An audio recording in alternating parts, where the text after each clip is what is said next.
লাইফটাকে জটিল বানাবেন না। অল্প কয়েকদিনের দুনিয়া এমনি কেটে যাবে, এটা ওই দিকে যেন না ঠকি, ওইটা খেয়াল রাখবে। ওইখানে ঠকলে সব শেষ, আমও শেষ, সালাও শেষ। ওইখানে যেন ঠকে না যায়, এটা খেয়াল রাখতে হবে। তাহলে প্রথম ফ্যাক্টর হচ্ছে সুখী সমৃদ্ধ জীবনের will make our life simple. Simplicity is the কি টু হ্যাপিনেস। আপনি লাইফটাকে সিম্পল করবেন, আপনি হ্যাপি হবেন। রাসূল সাল্লাল্লাহু আলাইহি ওয়াসাল্লামের জীবনের দিকে যদি তাকান, দেখবেন তিনি তাই করেছেন। সুবহানাল্লাহ। সহিহ মুসলিমের একটা হাদিস শোনাই আপনাদেরকে।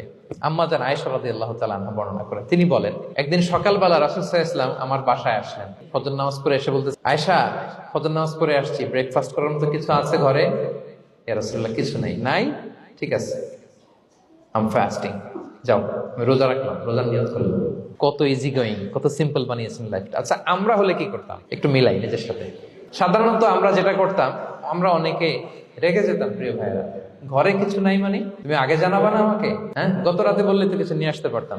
সাধারণত এইভাবেই তো রিয়েক্ট করি আমরা, আগে জানাবা না কেন, আগে বলো নাই, রেগে যেতাম। অথবা বলতাম, আচ্ছা ঠিক আছে, এখন যে একটা কিছু ব্যবস্থা করি, দেখি কিছু পাওয়া যায় কিনা। এরকম অনেক ওয়ে খুঁজতাম। কিন্তু রাসূল সাল্লাল্লাহু আলাইহি ওয়াসাল্লাম এই কোনো অপশন না নিয়ে বললেন, ওকে, there is no food for breakfast, I'm gonna fast fa inni sa'im। ঠিক আছে, খাবার যখন নাই আমি রোজাই রেখে দিলাম। সুবহানাল্লাহ।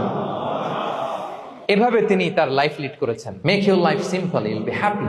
জটিল না করে সহজ করুন, আপনি হ্যাপি হবেন।